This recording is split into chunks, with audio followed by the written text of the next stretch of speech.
नमस्कार, जय हिंद, वंदे मातरम। दोस्तों, आरपी टारगेट एजुकेशन के यूट्यूब चैनल में आपका स्वागत है। आज का जो टॉपिक है बी.एस. ब्लूम की वर्गीकरण 1956, यानी बी.एस. ब्लूम के द्वारा कुछ वर्गीकरण किए गए हैं। शिक्षण के उद्देश्य, सीखने के उद्देश्य को ये कैसे वर्गीकृत किए हैं।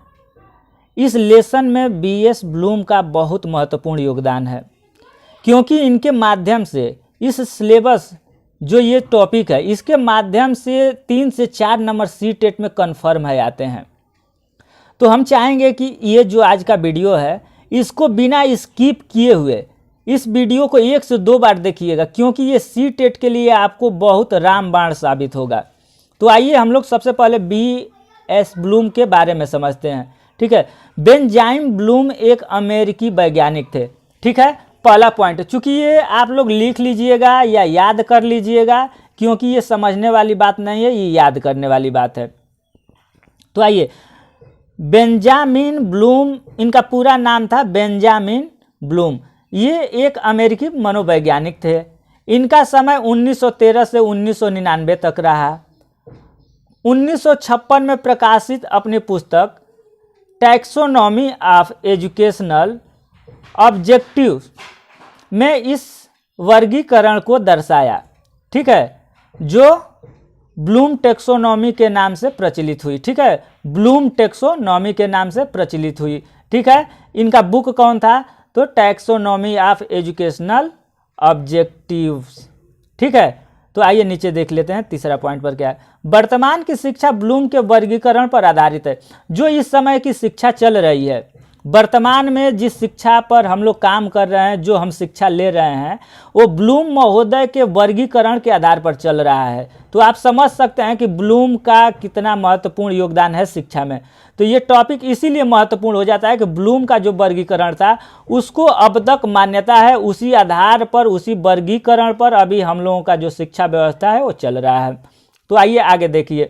ब्लूम टैक्सोनॉमी 1556 में प्रकाशित हुई। यानी ये सी.टेट में क्वेश्चन आ सकता है आप लोगों को कि ब्लूम टैक्सोनॉमी किस सन में प्रकाशित हुई। तो आप लोग 1956 याद रखिएगा। ठीक है, ये ब्लूम टैक्सोनॉमी कब प्रकाशित हुई, तो इसको 1956 आप लोग याद रखेंगे। ठीक है, ये एक क्वेश्चन आप लोग अपने दिमाग में रख लीजिए या याद कर लीजिए। ठीक है, ब्लूम टैक्सोनॉमी 1956 में प्रकाशित हुई।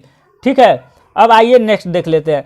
ब्लूम के वर्गीकरण को शिक्षा के उद्देश्यों के नाम से जाना जाता है। यानी शिक्षा के उद्देश्य अगर आ जाता है सी.टेट में या किसी भी एग्जाम में कि शिक्षा के उद्देश्यों को अलग अगला नाम क्या है या इसको देने वाले कौन है। पहले तो शिक्षा के उद्देश्य को कौन दिए, तो ब्लूम द्वारा दिया गया। ठीक है, ब्लूम के वर्गीकरण को शिक्षा के उद्देश्य के नाम से भी जाना जाता है। ठीक है, ये भी क्वेश्चन एक याद रखिएगा।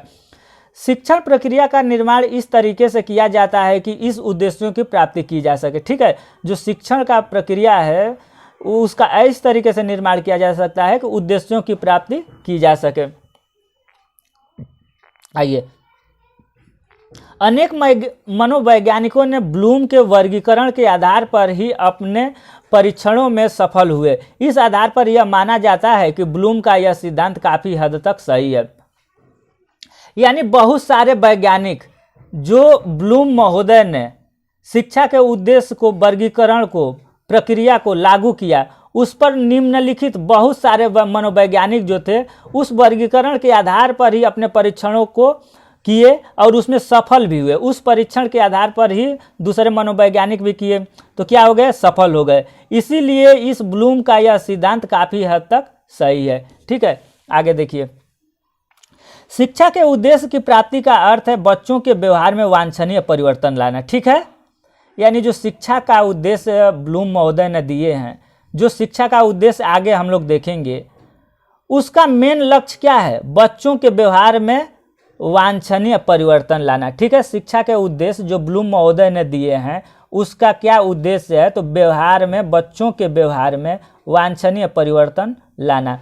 ठीक है, ब्लूम के अनुसार शिक्षा के 2 उद्देश्य दिए। अब यहाँ क्वेश्चन आ सकता है कि ब्लूम के अनुसार शिक्षा के कितने उद्देश्य हैं।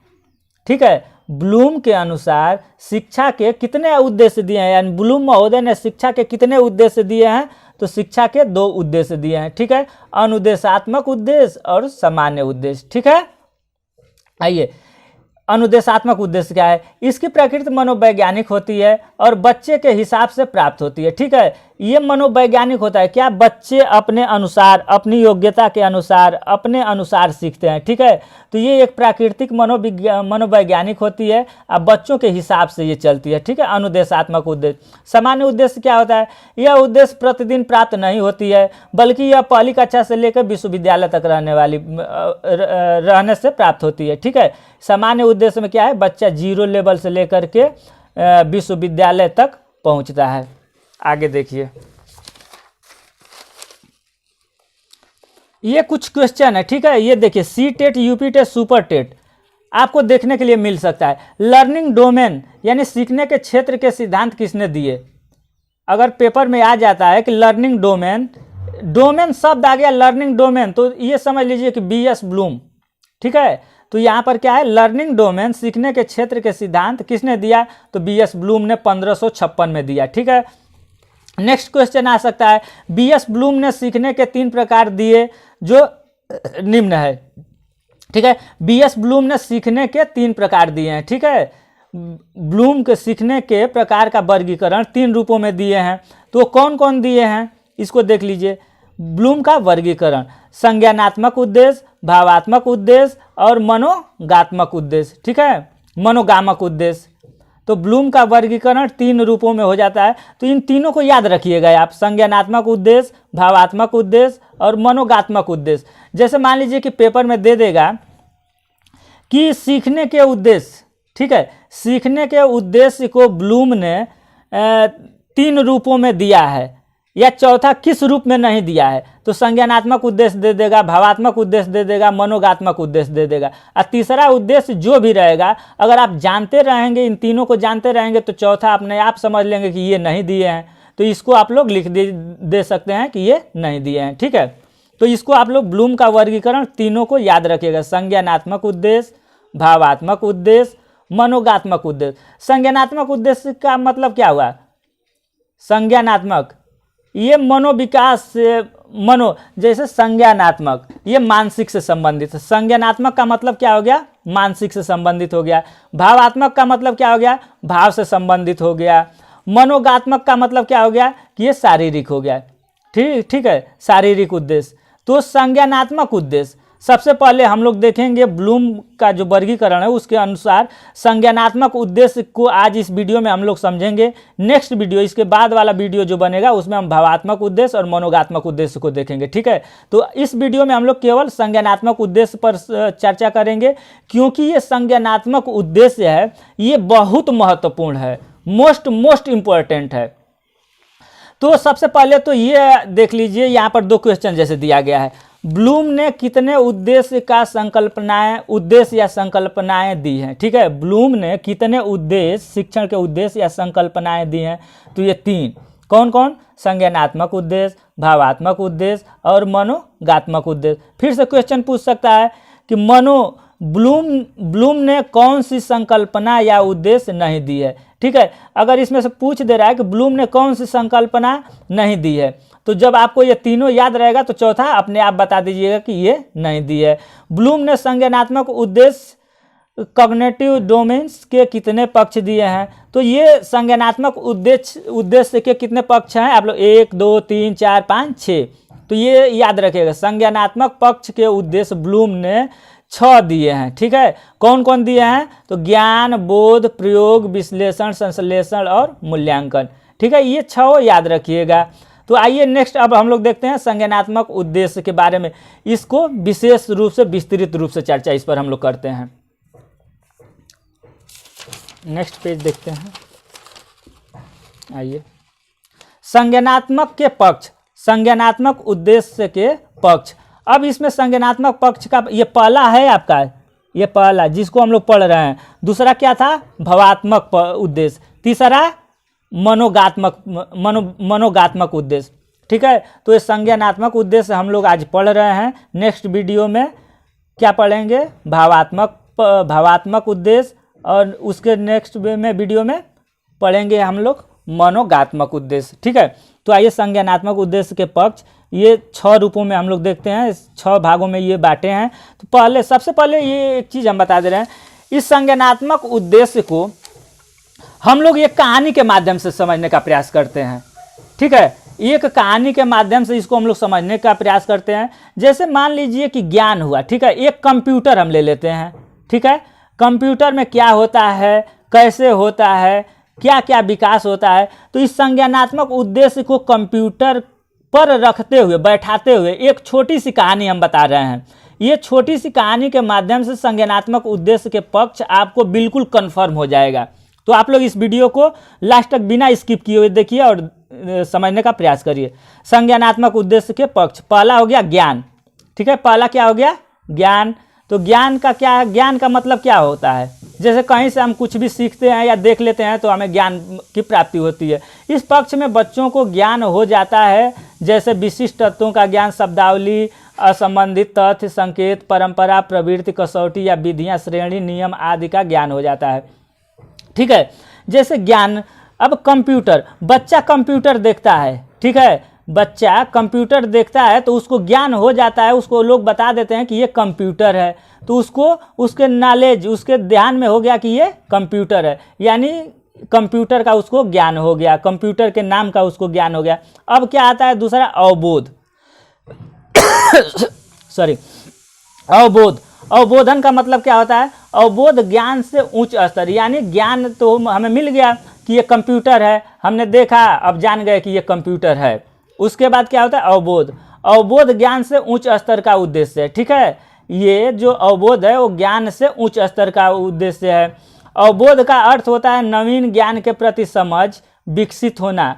अवबोध उद्देश्य की संप्राप्ति पर विद्यार्थी अनुवाद, व्याख्यान और व्याख्या इन 3 प्रकार की क्रिया करता है। ठीक है, तो इसमें अब क्या होगा, इसमें छात्र कंप्यूटर के पार्ट को समझ जाता है। जैसे मान लीजिए कि पहले हमने बच्चे को बता दिया कि ये कंप्यूटर है, उसमें अपना वो कंप्यूटर के नाम को समझ गया, कंप्यूटर को देख लिया। कंप्यूटर देखेगा तो तुरंत बोल देगा कि क्या है, ये कंप्यूटर है, तो उसको कंप्यूटर का ज्ञान हो गया।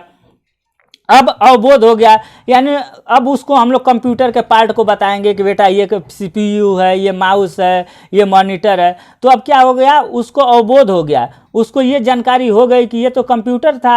अब उसमें उसके पार्ट को भी समझ गया, अवबोध हो गया, उसके पार्टों से भी अपना उसको जानकारी हो गई। अब देखिए तीसरा, अनुप्रयोग। अब मान लीजिए कंप्यूटर का ज्ञान हो गया, कंप्यूटर देख लिया, कंप्यूटर है, कंप्यूटर के पार्ट को समझ लिया, अवबोध हो गया उसको, उसके बारे में वो समझने लगा। अब उसका प्रयोग करने लगा, वो अनुप्रयोग। यानी आप लोग देखिए, पहले ज्ञान हुआ, उसके बाद उसके पार्ट का अवबोध हुआ, जानकारी हुई उसको कि ये पार्ट होते हैं, उसके बाद अनुप्रयोग, वो प्रयोग करना शुरू कर दिया। इस स्तर पर छात्र सीखे गए ज्ञान का उपयोग नवीन परिस्थितियों में समस्या के समाधान के लिए करता है। नियम, प्रणालियों, अवधारणाओं, सिद्धांतों का परिस्थितियों के अनुसार प्रयोग करने की योग्यता आ जाती है। यानी जो नियम है, अवधारणा है, सिद्धांत है आदि का जो प्रयोग करने की क्षमता आ जाती है बच्चों में। इसमें छात्र कंप्यूटर को चलाना सीख जाता है एवं इसका प्रयोग करने लगता है। जैसे ये इसमें क्या है, अब ये जान जाता है कि ये CPU है, इससे हम घटा बढ़ा सकते हैं, इसमें जोड़ सकते हैं, इसमें पिक्चर बना सकते हैं, इसमें हम मूवी देख सकते हैं, ये सब कुछ जान जाता है। उसका प्रयोग वो करने लगता है, वो 6 + 6 को 12 लिखने लगता है उसमें। ठीक है, कोई चित्र है तो उसको अपना छोटा बड़ा करने लगता है, तो उसमें क्या होता है, अनुप्रयोग करने लगता है। नेक्स्ट देख लेते हैं, चौथा नंबर पर क्या आता है, विश्लेषण। ठीक है, एनालिसिस। अब क्या हुआ, छात्र ने पहले क्या हुआ, ज्ञान मिल गया उसको कि ये कंप्यूटर है। दूसरा अवबोध, उसके पार्ट के बारे में समझ गया। तीसरा उसका प्रयोग करने लगा, उसके प्रयोग से देखने लगा कि 6 से 12 होता है, उसमें जोड़ घटा गुणा भाग या छोटा बड़ा पिक्चर करना शुरू कर दिया। अब चौथा विश्लेषण, अब एनालिसिस वो करने लगता है। ठीक है, जब जान गया कि इसमें हम जोड़ सकते हैं, घटा सकते हैं, फोटो बना सकते हैं, वीडियो देख सकते हैं, इन सभी चीज़ों के बारे में वो जान गया, तो अब चौथा नंबर पर विश्लेषण करने लगा। इस स्तर पर विद्यार्थी किसी पाठ्य वस्तु का विश्लेषण करके उसे निर्मित करने वाले तत्वों में विभाजित करता है और उससे संबंधित स्थापित करता है। यानी इससे एक क्वेश्चन बनता है। ठीक है, CTET का एक क्वेश्चन बढ़ता है कि इस पक्ष में छात्र अंतर करना सीखता है। यानी दे देता है कि BS ब्लूम के किस उद्देश्य के तहत छात्र अंतर करना सीख जाता है? संश्लेषण ज्ञान में, अवबोध में, अनुप्रयोग में, विश्लेषण में। तो विश्लेषण जो है, विश्लेषण में क्या होता है? छात्र अंतर करना सीख जाता है, यानी विश्लेषण करना सीख जाता है। जैसे इसमें छात्र कंप्यूटर का प्रयोग भी किया और देखा भी, तथा इसमें छात्र ने ये भी समझ गया कि ये सही है, ये गलत है, ये कंप्यूटर का पार्ट होता है, ये हैंग करता है, या इसको छुएंगे तो ये, यानी उसके कंप्यूटर के हर एक पार्ट में, हर एक क्षेत्र में वो विश्लेषण करना शुरू कर दिया, यानी उसके बारे में जान गया। ठीक है, अब नेक्स्ट देख लीजिए संश्लेषण। ठीक है, संश्लेषण में क्या होता है? तो इस पक्ष में छात्र विभिन्न स्रोतों से प्राप्त किए गए विश्लेषण किए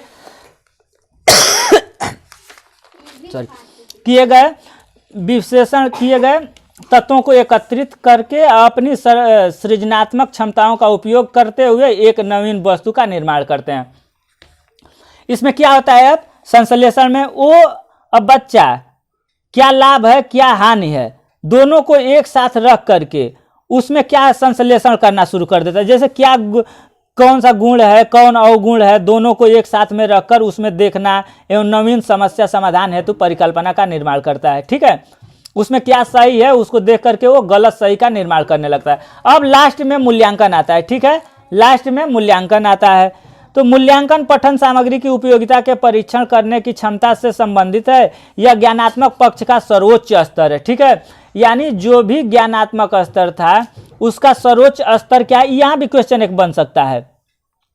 जैसे मान लीजिए कि यहाँ हम लोग पढ़ रहे हैं मूल्यांकन पठन सामग्री की उपयोगिता के परीक्षण करने की क्षमता से संबंधित है। यह ज्ञानात्मक पक्ष का सर्वोच्च स्तर। जैसे प्राथमिक स्तर क्या है? ज्ञान है, और सर्वोच्च स्तर क्या है? ज्ञानात्मक मूल्यांकन है। ठीक है, ये चीज याद रखिएगा, यह ज्ञानात्मक पक्ष का सर्वोच्च स्तर है।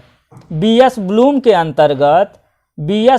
अंतर्गत सीखने के उद्देश्य में सबसे सर्वोच्च स्तर क्या है? तो ज्ञानात्मक पक्ष है, मूल्यांकन है। ठीक है, मूल्यांकन है।